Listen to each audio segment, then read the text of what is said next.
انتہائی قدیم زمانے سے آج تک کسی اور بادشاہ کو اس قدر عالمی شہرت حاصل نہیں ہوئی جتنی اسکندر کو حاصل ہوئی۔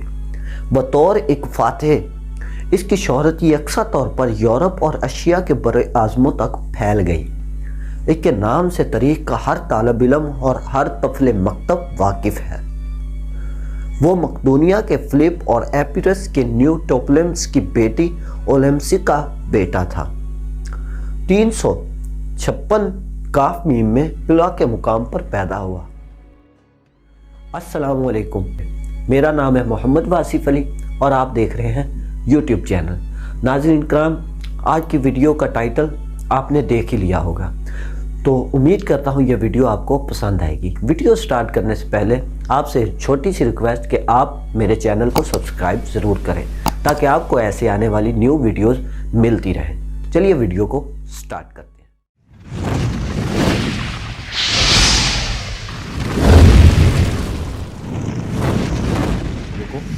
کرتے ہیں۔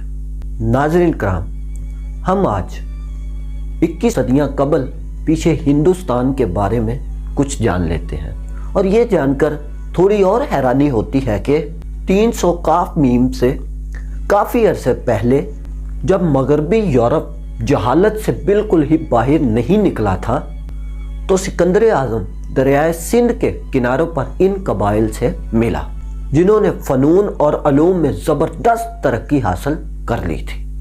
پہلے سکندر اعظم کی تعلیم و تربیت اس کے ننھیار رشتہ دار تک محدود تھی، لیکن اس کے بعد ارسطو کو سکندر اعظم کا عطلیق مقرر کر دیا گیا، جس کے بارے میں بجا طور پر کہا جاتا ہے کہ استاد شاگرد کے شایع شان تھا اور شاگرد استاد کے شایان شان تھا۔ دربار سے کافی حد تک علیحدہ کرنے کے بعد اس عظیم فلسفی نے اپنے شاگرد کو علم کی ہر شاخ کی تعلیم دی، خاص طور پر حکومت اور جنگ کے فنون کے بارے میں بھی اسے علم دیا گیا۔ اس نے اس کے ذہن میں عسکری شوق پیدا کیا اور اس کے جسم کو کثرتی طور پر طاقتور بنا دیا۔ سکندر اعظم نے اپنی اولین عمر میں طنز کے خلاف جنگ میں اپنا لوہا منوایا۔ اس فتح کے بعد سکندر کے والد نے اسے اپنے سے علیحدہ کرتے ہوئے کہا کہ سکندر، اپنے لیے کوئی علیحدہ جگہ تلاش کر لو کیونکہ میری سلطنت تمہارے لیے بہت چھوٹی ہے۔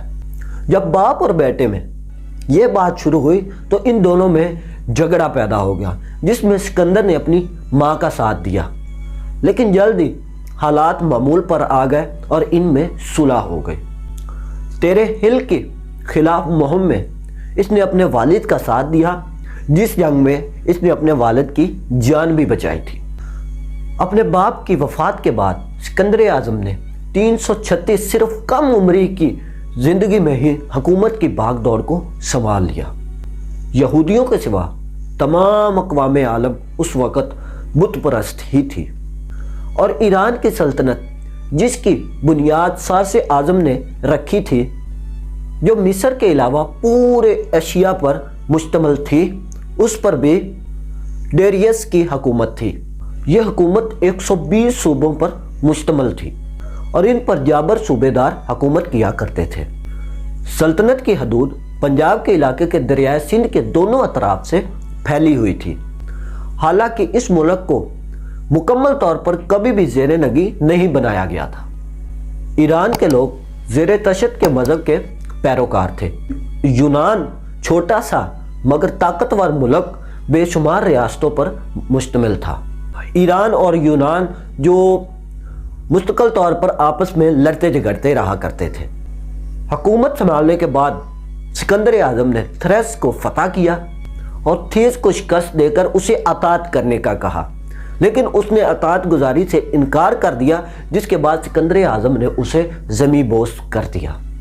اس کے 6000 باشندوں کو مارنے کے بعد 30,000 افراد کو غلام بھی بنا لیا گیا۔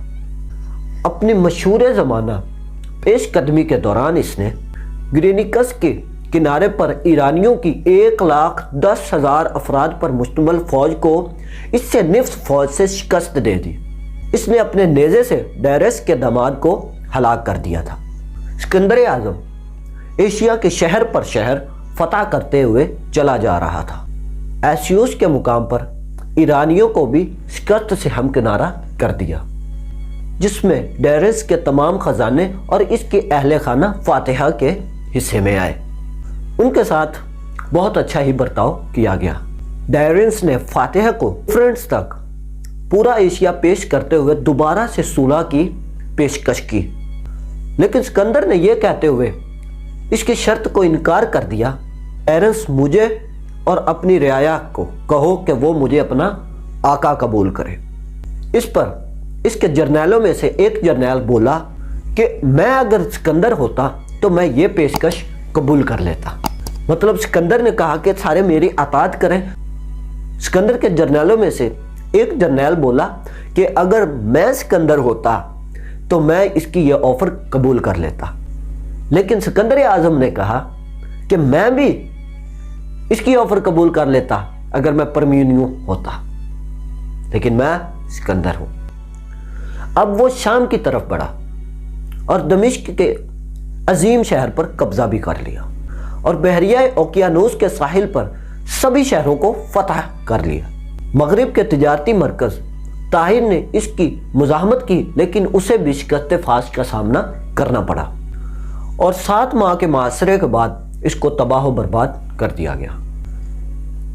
تجارت پر اس شہر کی اجرا داری سے سکندر پورے ملک کی قسمت کا بادشاہ بن گیا تھا۔ اس کے بعد وہ یروشلم کی طرف بڑھا اور فلسطین کو فتح کر لیا، اور اس کے بعد اس نے مصر کو بھی ایرانیوں کی غلامی سے نجات دلوائی، اس کے قدیم اداروں کو بحال کیا اور بحریہ اوقیانوس کے ساحل پر سکندریہ نامہ کا ایک شہر آباد کر دیا، جسے وہ اپنے ہتھیاروں کے لیے ایک گودام کے طور پر استعمال کیا کرتا تھا۔ لیمیبیا کے صحرا کی طرف بڑھتے ہوئے اس نے جوپیٹرا یمن کے ایک مندر پر حاضری دی اور بڑے راہبوں نے اسے جو کے بیٹیا کی حیثیت سے سلام پیش کیا۔ اس کے بعد شمال کی طرف بڑھتے ہوئے اولین بادشاہتوں کے تخت عراق میں بھی یہ داخل ہو گیا اور ٹیگرس کو عبور کر کے بہار کی آمد پر ایساریہ میں داخل ہو گیا۔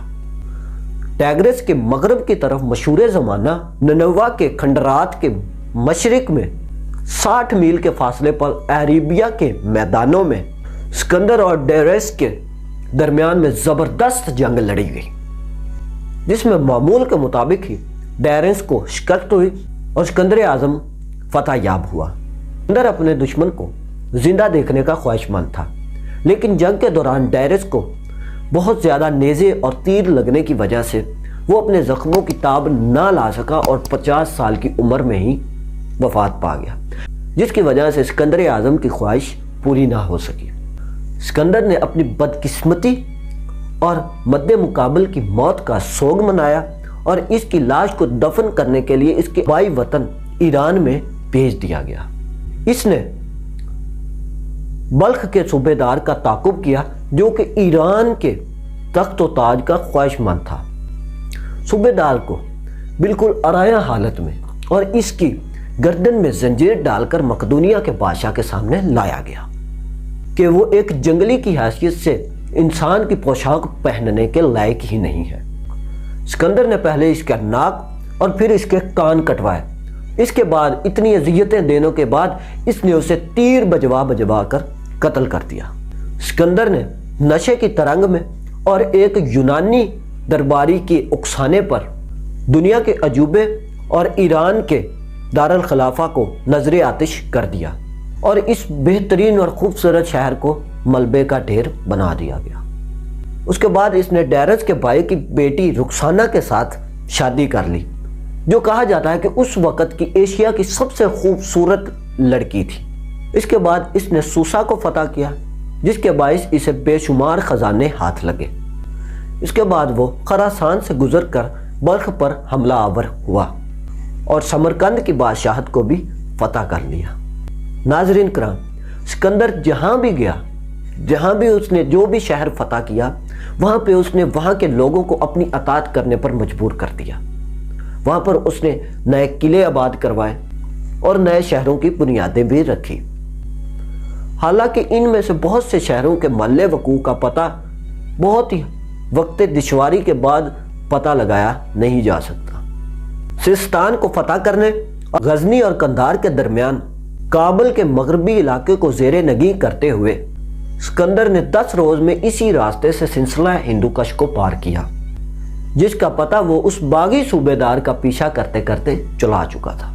وہ اس ملک میں ہندوستان کے مفروروں سے پہلے ہی بلخ کے مقام پر ہندوستان کے بارے میں معلومات حاصل کر چکا تھا۔ انہوں نے اسے بتایا کہ ایک حملہ آور کو ہندوستان میں کس قدر کامیابیاں حاصل ہو سکتی ہیں، اس کو ہندوستان کے شان و شوکت کے بارے میں، اس کے خزانے، اس کے علاقے، اس کے میدانوں کے بارے میں پوری طرح سے آگاہ کیا گیا تھا۔ سکندر کو یہ بھی بتایا گیا کہ ہندوستانی فوجیوں کے ڈھالیں بھی سونے اور ہاتھی دانتوں سے چمکتی ہیں۔ ایران کے قدیم بادشاہوں کے حق پر جن کو وہ تہس نہس کر چکا تھا، ہندوستان کی بادشاہت پر اپنے دعوے کو جائز سمجھتا تھا۔ پنجاب اور اس کے شمالی مغربی علاقے کی سرحدوں کو آج سے 2000 سال سے بھی زائد قبل رونما ہونے والے واقعات کے بارے میں معلوم کرنا نہایت آپ کے لیے دلچسپ ہوگا۔ ہندوستان میں سکندر اعظم کی مہم کے دوران اس کی فوج نے ہندوستان کے جن جن علاقوں کا دورہ کیا تھا، ان کے آج وقت کے ساتھ ساتھ نام تبدیل ہو چکے ہیں۔ اتنا طویل عرصہ گزرنے کی وجہ سے ان کی پہچان میں کچھ نہ کچھ شک و شبہ پیدا ہوتا ہے، اس لیے کوئی بھی صحیح طریقے سے ایگزیکٹ یہ نہیں بتا سکتا کہ فلاں فلاں شہر میں سکندر اعظم نے